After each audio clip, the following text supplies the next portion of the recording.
Alors bonjour à tous, alors on se retrouve pour la seconde vidéo sur la préparation de base d'un Traxxas Slash 4x4 Ultimate.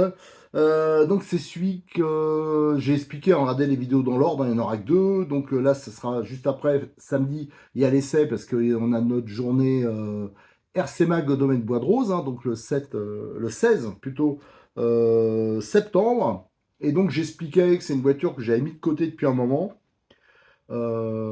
Suite à la panne d'ordi qu'on avait eue là, que j'avais tout perdu, des vidéos, des photos, et ça m'avait dégoûté. J'avais pas mal de voitures qui étaient en route, et franchement, à gérer cette histoire de perte là, je me disais si je dois tout remonter pour refaire les photos, les vidéos. Et en fin de compte, donc pour ça, j'avais sauvegardé quelques vidéos. Dans la première, je vous ai fait une introduction entre guillemets actuelle. Je vous ai mis les vidéos que j'avais sauvegardées quand je vous parle du projet, qu'on démonte, qu'on décortique tout.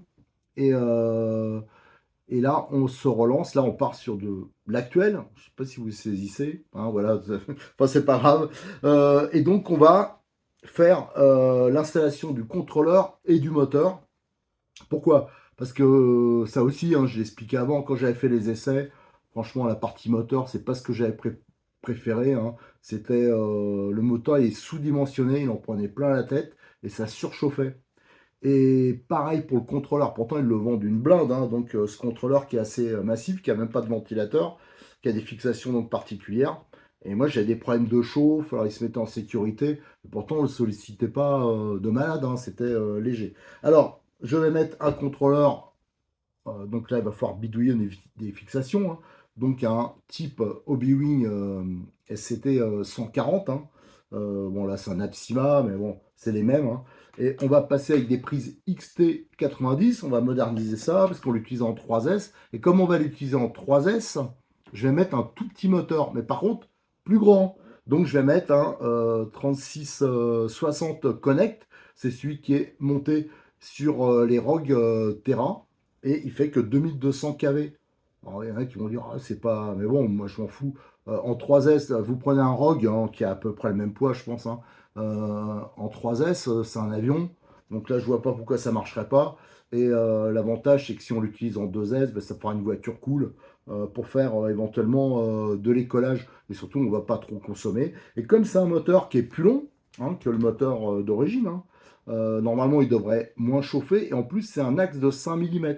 Alors, ça va m'imposer de changer le pignon moteur, mais j'ai bien trouvé quelque chose. Dans mon stock, voilà, donc comme il est un peu plus long, il y a un peu moins de place pour le contrôleur. Voilà, c'est ça qu'on va voir sur cette vidéo. À la base, je voulais me lancer dans les arbres ortho, tout ça, mais là, j'aurais pas le temps du coup. Donc, on va tout faire pour que ça soit prêt pour samedi matin. Allez, déjà, on va se lancer sur le montage du moteur. On l'avait déjà vu dans la vidéo précédente, l'histoire du réglage. Alors maintenant, il y a des marques qui ont repris. L'autre fois, je vous ai présenté un modèle T2M, là, le XTT. C'est un peu le même système. En gros, enfin voilà. Ça, c'est vrai que c'est plutôt pas mal. Alors, donc là, pour la plaque alu, le moteur. Donc, j'ai bien utilisé le 2002 Connect avec son gros taxe, donc qui est plus long, ça devrait moins chauffer. Et là, des 3x8 têtes fraisées que j'ai montées au frein à filet. Et là, pour le réglage de l'entredent, donc ça va se monter comme ça. Et ici, pour le réglage, j'ai pris une, j'ai changé aussi, c'est une 3x16, hop, avec une rondelle large là, en alu. Donc ça donnera un bon appui pour le réglage. Par contre, comme les fils, ils sont très courts, et je me suis dit, je voulais monter donc un 140 ampères, la SCT, mais je crois, je vais aller voir, mais je crois que normalement j'ai un contrôleur, un 80 ampères Connect qui vient aussi d'un ancien BX8 SL, et c'est celui qui est monté sur les ROG. Et il est super pratique parce qu'on peut connecter directement les fils dessus. Donc ça ferait propre niveau câblage, et en plus, bon, il est plus léger, il est plus compact. Donc je vais aller fouiller pour l'installer. Alors pour l'installer, il faudra que je me fasse une petite platine, donc, il faudra que je me prenne sur ces deux vis-là, je vais faire la pièce et le coller dessus. Mais bon, je vais déjà voir si je les ai. Allez, on continue un peu en version express parce que là, il est 14 heures et c'est demain que la voiture roule. J'avais du monde à la maison, il y avait le match de rugby hier soir, donc j'ai pris beaucoup de retard. Donc, à vrai dire, je suis un peu perdu dans mes vidéos. Alors, je sais plus si je vous ai montré, mais pour le moteur, Donc j'ai monté un pignon 13 dents. C'est pas bien clair hein, pour les rapports, je vais essayer comme ça, je préfère que ça soit court. Donc on utilisera en 3S avec ce type de batterie, voilà, qui sont d'ailleurs très bien, très bon rapport qualité-prix, hein, que j'avais eu chez Cyril, hein, chez Modis 34, et avec ces prises XT90, hein, je vais essayer d'en faire un peu en standard. Donc on verra si ça passe hein, avec ma fixation de l'époque.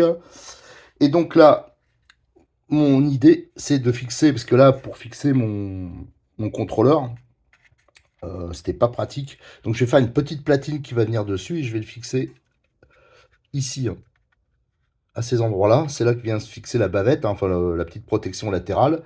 Donc là, je suis en train de tracer hein, sur une plaque en époxy que j'ai trouvé aussi chez Cyril. Et on va faire cette petite platine. Ça permettra d'avoir un montage beaucoup plus souple du contrôleur et surtout ça va le rendre démontable facilement, il ne sera pas collé. Donc ça c'est plutôt pas mal. Et pour le contrôleur, où c'est que je l'ai mis? Je vais le chercher parce que j'ai changé le type de contrôleur. Bon, oui, je le trouve plus. Ah si, il est là. Bon. En fin de compte, au début, je devais mettre un SC 140. Et en fin de compte, comme j'avais des 80 ampères de chez Connect, hein, donc celui-là vient aussi d'un Rock Terra.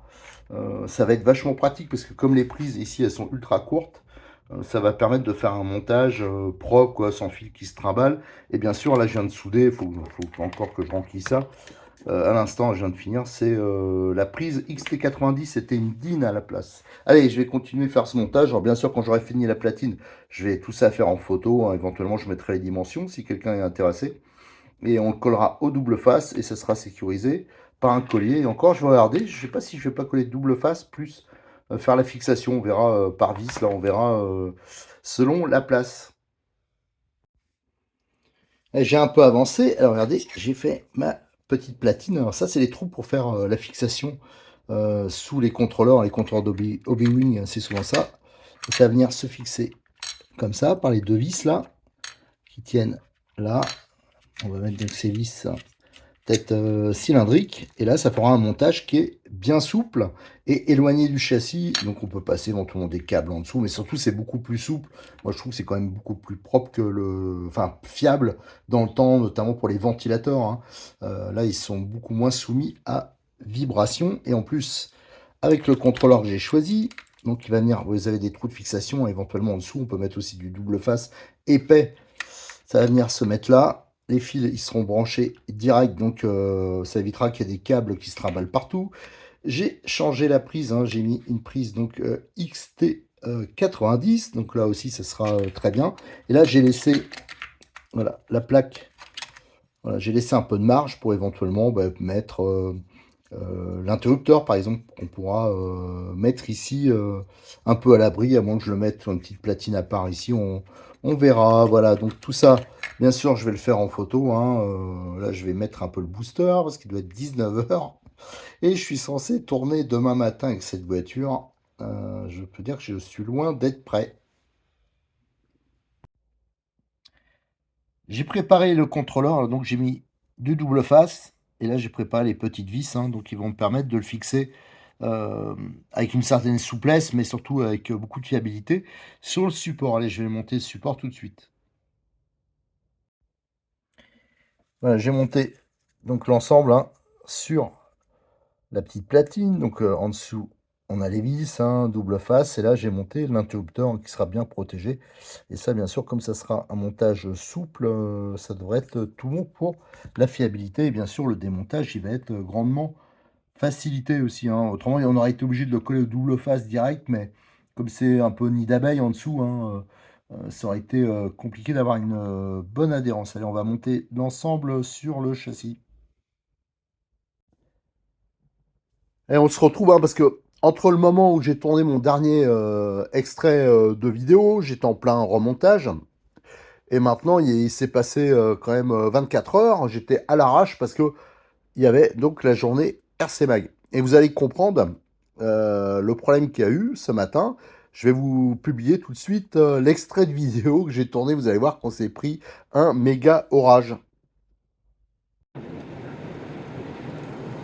Alors bonjour à tous, hein, c'était juste pour vous montrer, là je suis au domaine Bois de Rose, hein, c'est notre journée mensuelle, hein, la journée RC Mag, et malheureusement, Il n'y a pas eu de pluie depuis des lustres. Et là, vous voyez, c'est le déluge. Hein. Regardez sur la vitre là. Et là, on voit, regardez la piste, comment elle ravine. Alors là, ça va vachement l'abîmer. Alors déjà que c'est une région où il y a beaucoup de cailloux et pas beaucoup de terre. Et on voit, regardez, regardez, il y a carrément des petites cascades là. Alors, je vais un peu zoomer. Hop, voilà. Regardez, hop, ça coule, ça coule. Enfin bon, c'est l'horreur. Voilà, donc c'était juste pour signaler ça. Hein. S'il y avait du monde, je pense que bon, ceux du coin, quand même, ils ont dû s'apercevoir qu'il y avait beaucoup de pluie, que c'est pas à peine de venir. Donc voilà, la pauvre piste de Jean-Luc là qui va morfler. Parce que là, regardez, c'est carrément une cascade de boue. On voit, ça fait des tranchées. Donc là, ça va faire beaucoup de dégâts. Alors, on va voir ce qu'on va faire par rapport aux autres clubs du coin, ce qu'ils ont prévu. Peut-être éventuellement reporter ça à la semaine prochaine. Alors, je suis désolé pour ceux qui viennent de loin, là, notamment, je discutais avec qui sont venus de Montélimar, tout ça. Donc voilà, bon, ben, malheureusement, aujourd'hui, c'est râpé. Allez, à très bientôt. Vous avez vu, hein, c'était inroulable, hein, bien sûr, donc on a laissé tomber. Et j'avais amené deux short courses, donc le Traxxas que je venais juste de terminer. Hein, je m'étais levé tôt pour finir avec quelques finitions. Et je voulais le comparer avec le Losi. Hein, donc les deux étaient prêts avec... normalement, j'avais mis les mêmes pneus, la même préparation au niveau carrosserie, hein, avec le petit aileron, les deux.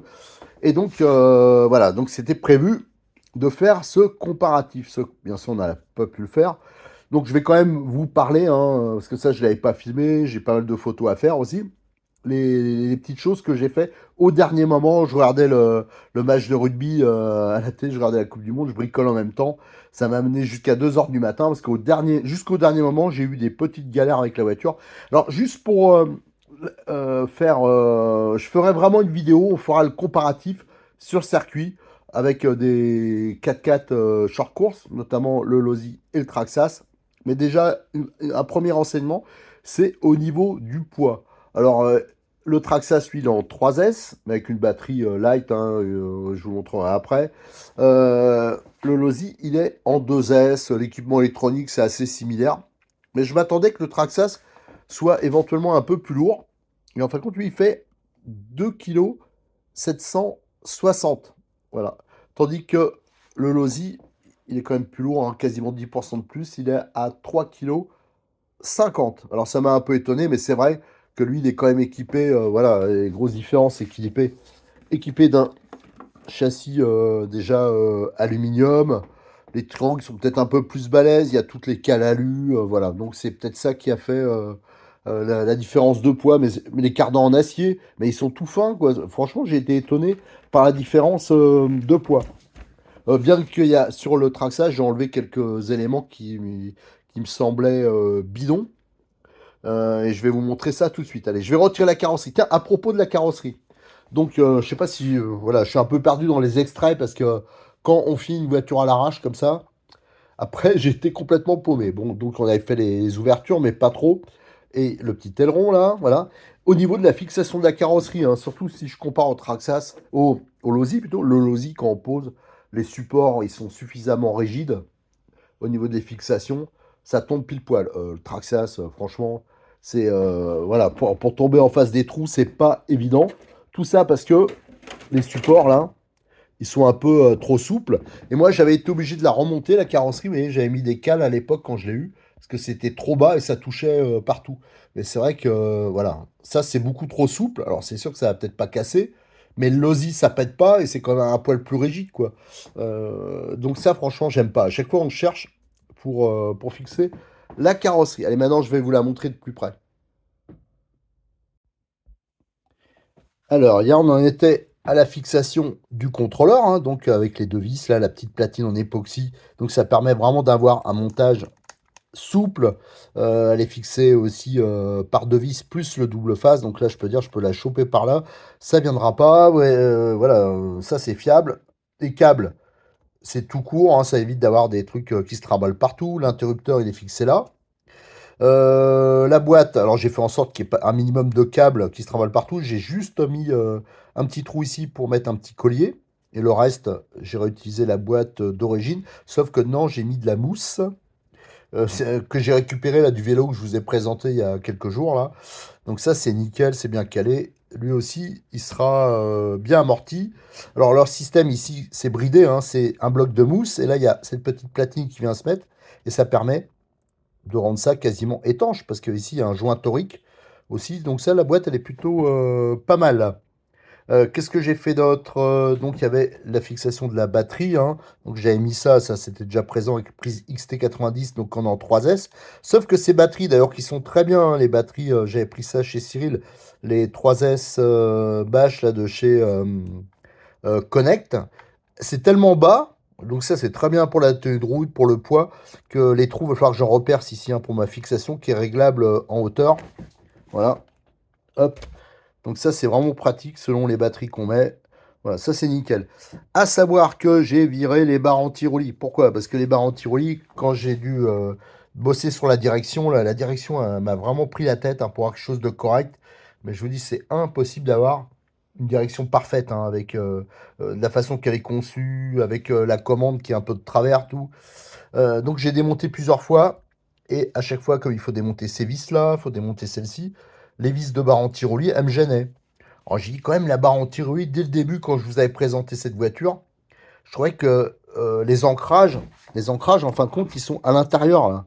Généralement, ça prend assez loin. Là, c'est tellement près du triangle que l'efficacité me paraissait douteuse. Alors j'ai viré les amortisseurs, je les ai déconnectés, et j'ai essayé de faire agir la barre anti-roulis sur les amortisseurs. En fin de compte, elle sert à que dalle, la barre anti-roulis. C'est vraiment bidon, c'est juste parce que c'est un ultimate, ils mettent quelques options, tout ça. Mais voilà, c'est pas une efficacité normale. Alors, donc ça, j'ai dégagé, ça simplifie la caisse. Voilà, j'ai eu quand même pas mal de petits boulots et c'est vraiment les plastiques qui me posent problème. Euh, que ce soit au triangle, les supports. Ça va falloir vraiment bosser pour fiabiliser ça. Déjà que j'avais déjà bossé, hein, je vous avais montré dans des vidéos précédentes quand j'avais fait les essais. Au niveau de la fixation des portes fusées, de la triangulation, tout ça, on avait déjà fait des modifs parce que cette voiture, j'ai jamais eu de casse, mais par contre, elle se démonte toute seule si on commence à la solliciter un peu. Donc voilà, il y a un peu de taf. Autrement, au niveau du châssis, ben là, je pense qu'il n'y avait rien de spécial. Je vous dis, voilà, j'avais changé hein, vraiment les ancrages, parce que là, ça tenait plus sur l'ancrage d'origine. Bon, ça, c'est pas grave, je ferai une petite bidouille. Par contre, c'est vrai, ce qui est pas mal, il y avait quand même une qualité, c'est que l'amortissement est sympa, même de boîte, hein. Donc ça, c'est bien. Alors, lors de la prochaine vidéo, donc on le comparera avec le l'Audi, bien sûr avec les mêmes pneus, hein, le combo c'est pas pareil, mais en gros je pense que ça reviendra au même, hein, sauf que là on est en 3S, parce que le moteur il est prévu pour ça. Sur le Losi, c'est un moteur, je crois que c'est un 4006, alors je vais pas mettre du 3S là-dessus, hein, parce qu'autrement on va le satelliser, et on fera vraiment un essai, je pense, au domaine Bois de Rose un peu comparatif, parce que c'est la même radio, hein, sur les deux. Ce coup-là, j'ai installé ma radio et j'essaierai d'aller à Aspirant, club d'aspirants, parce que c'est un club plus roulant, plus rapide. Alors, ça demande moins de pilotage, mais je pense que ça sera aussi intéressant de l'essayer là. Voilà, donc je rappelle que là, je fais tout en photo, hein, et il y a un sujet qui est ouvert sur le forum, et vous pourrez suivre hein, les différentes évolutions, parce que j'ai plein d'idées encore de modifs hein, pour cette voiture, et que pour ceux qui aiment le short course, ben, vous allez, comme je l'avais annoncé dans les news du mois d'août, vous allez en bouffer. Déjà, vous voyez, j'avais dit que j'allais remonter deux short course, hein, mais voilà, on a fait le Traxxas, on a fait le Losi. Là, vous allez avoir le Proline bientôt. Donc là, c'est un Doro motrice. Pareil, c'est le même cas que le Losi et que commençait à être aussi le Traxxas. Je commençais à les mettre en buggy 1/8 ultra light parce que c'est une catégorie que j'aime bien. On va remonter aussi le Serpent. Là, il y a plus de taf, hein. Et bien sûr, on va bosser sur le DB8 parce que le DB8, c'est une très bonne base. Pour moi, c'est déjà quasiment un short course, hein. Les pneus, c'est du short course. Donc, on va bosser sur le DB8. On va en faire une version un peu racing. Ça, c'est vraiment, ça permet d'avoir une base pas trop chère et de le faire évoluer. Et on va aussi utiliser pour faire du short course une base T2M. Voilà, donc là, ça je vous le montrerai, parce que ça j'ai déjà les vidéos qui sont faites en partie, mais en version buggy, et on va le passer en version short course. Comme quoi, il y a du taf encore. Je sais pas dans quel délai je vais pouvoir faire tout ça.